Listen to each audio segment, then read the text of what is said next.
Good Monday morning. I'm 3 News meteorologist Peyton Domschke, and we are tracking a little rain as we head through your Monday here. Now, not everyone is going to see it, but right now, some folks a little bit farther to the west are seeing it through parts of Erie, Lorain, even Huron counties at the moment. A little bit more in the way of moderate pockets of rainfall. This is actually moving from north to south. It's all following a boundary here. That's kind of what systems, at least with this general pattern setup we're experiencing, like to do. So in your National Zymer hour-by-hour forecast, I'm not keeping it from you. When does the rain come to a close and when do we see the clouds start to break? Well, at about noon today, a few isolated showers will remain and kind of hang on. But as we approach the evening drive home, maybe you are working on this long holiday weekend here, well, we will see some extra sunshine. I promise you that. So you might need the umbrella early today, but you might need the sunglasses as you head on your way home.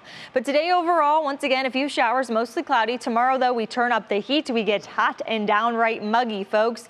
Just like a rinse and repeat cycle of what happened last week. But with this heat and humidity, we are not expecting a whole lot of showers and thunderstorms, maybe an isolated one at best. And beyond that, we stay warm. And I mean, we're staying in the mid to upper 80s. It's going to be plenty toasty across the area. This is about the coolest we're going to be as we head just simply through the work week, as we hit high temperatures today, close to 80. Over the next few hours, we'll stay in the 60s. By about 1 p.m., we'll be back in the 70s. I think our best bet to see any of that rain shower activity is going to be mostly confined at least to the first half of today. But as we approach the second half of today, that's when the humidity starts to creep on up here. So across the region, at least the Midwest as a whole right now, we're in the 50s or the 60s. But out to the west from Minneapolis to Kansas City, back near parts of Nebraska, even farther south stretching to Texas, that is where the heat is just starting to funnel on in. They're close to 80 degrees at the moment, and that heat is going to make its way toward us. Now, why are we not tapped into the heat right now? Well, there's an area of high pressure kind of just sitting over much of the Midwest, the Mid-Atlantic, and even parts of the north and east right now. And that is allowing us to stay feeling comfortable, but that is going to change.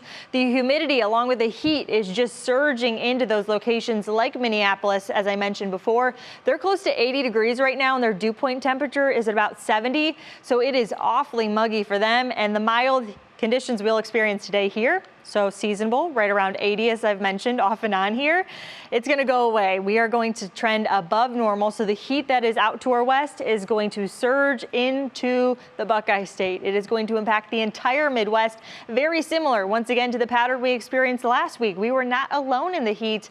Much of the Midwest experienced record-breaking heat, and we are near that tomorrow, at least near record warmth for us. So 80 today, 94 degrees tomorrow, an isolated storm chance on Wednesday, but that is not going to be all too widespread. In fact, we stay mainly dry this week. So if you have plans to get out and maybe water the gardens or think that Mother Nature is going to do it for you, that is not the case this week. You need to find yourself a pool or a friend with a pool and hang out there as we head through the rest of the week, or just hang inside, especially on Tuesday. If you can avoid the outside or the sun exposure, make sure that you do and you take some of that time, especially during the peak heat of the day.